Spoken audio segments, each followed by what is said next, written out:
ये गाने हमारे सुनते हैं, ये ड्रामे हमारे देखते हैं। उनको पता है अब हुजूर की उम्मत के नौजवान अबू बकर की नकल नहीं करते, अब वो हजरत उमर के पीछे नहीं चलते। उम्मत को जुल्फ़िकार भूल गई, उम्मत को साद बिन अबी वक़ास का तीर कमान भूल गया, उम्मत को हजरत अब्दुल्ला बिन रवाहा की शहादत भूल गई, और उम्मत को अमीर हमजा की शहादत भूल गई।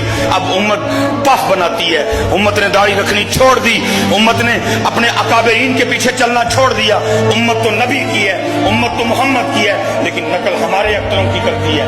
उम्मत तो मोहम्मद की है, लेकिन चलती हमारे अख्तरों के पीछे है। उम्मत तो मोहम्मद की है, लेकिन लिबास वो हमारे अख्तरों वाला पहनती है। उम्मत तो मोहम्मद की है, लेकिन नकल वो हमारे अख्तरों की करते हैं। उम्मत तो मोहम्मद की है, लेकिन इनकी शादियों के रवाज हमारे हैं। उम्मत तो मोहम्मद की है, लेकिन इनके घरों में माहौल हमारा है। उम्मत को मोहम्मद की है, लेकिन मोहम्मद की उम्मत कुरान छोड़ चुकी है। अब वो यूट्यूब पे हमें देखते हैं, अब वो फेसबुक पे हमें देखते हैं, अब वो इंस्टाग्राम पे हमें देखते हैं, अब वो ट्विटर पे हमारे पीछे चलते हैं। तो फिर करो जो करो ना।